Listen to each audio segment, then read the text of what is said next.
Well, IPIC established back in 1984 by an Emiri decree and with a mandate to invest globally in energy and energy-related sector.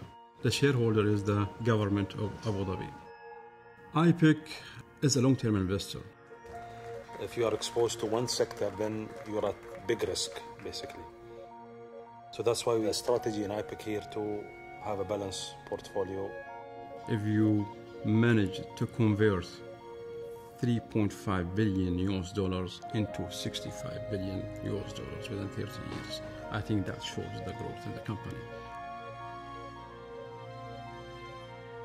Upstreams means mainly exploration and production. So from the surface to the reservoir itself.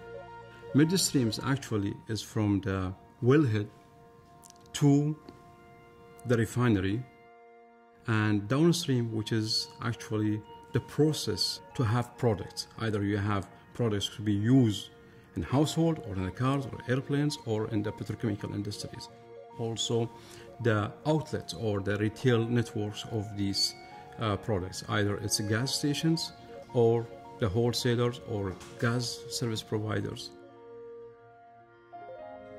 We have upstream integrated players, petrochemical, shipping, power and pipelines. We are not an investor where we try to make as much as possible as a profit from our investment. So we look at other angles. One of these important angles, securing the transfer of know-how and technology back home. When we invested in OMV back in the 90s, we always use any investment as a platform to grow. And together with OMV, we invested in Borealis. We bought 50% of the company.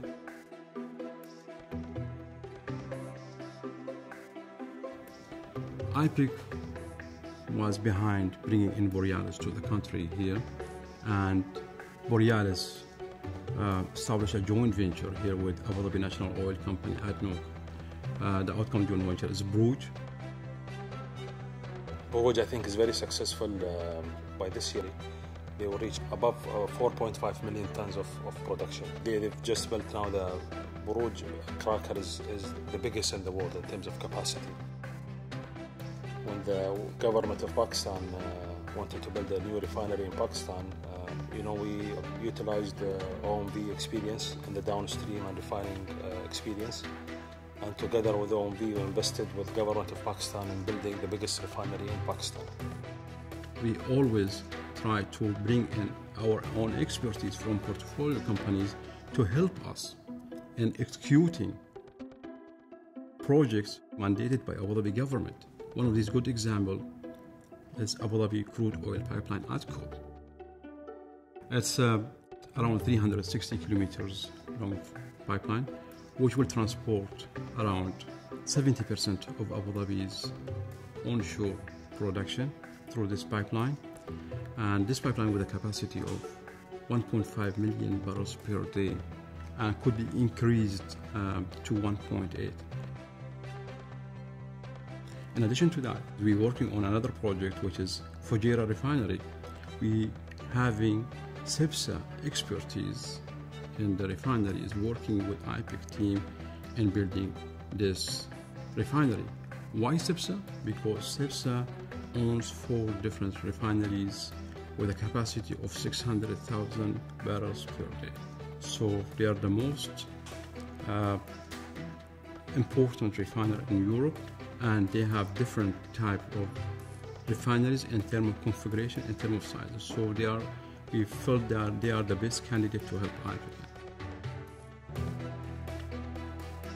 We are going with a lot of projects, same Kimawiyat, ADCO project, and also Emirates LNG, to give more opportunity for the local Emirati to have a lot of jobs in different areas and different companies. We are investing in this company because we believe that the real invest for us is the Emirati people. As IPIC, we have an advantage in terms of the group of companies we have in our portfolio, and we already started to support UAE nationals. We already sent some UAE nationals to our company in Canada and the US, Nova Chemicals, visiting all the sites, and they were also on-job training within the company. They already met everybody in the company. They already visited many customers. They went to the plants, so that's a full exposure you don't get anywhere else. In IPIC, we consider the young Emirati or UAE national as an employee. They are our real investment in IPIC. They will have better career here. We are focusing on training courses and a lot of things because they are our asset in IPIC.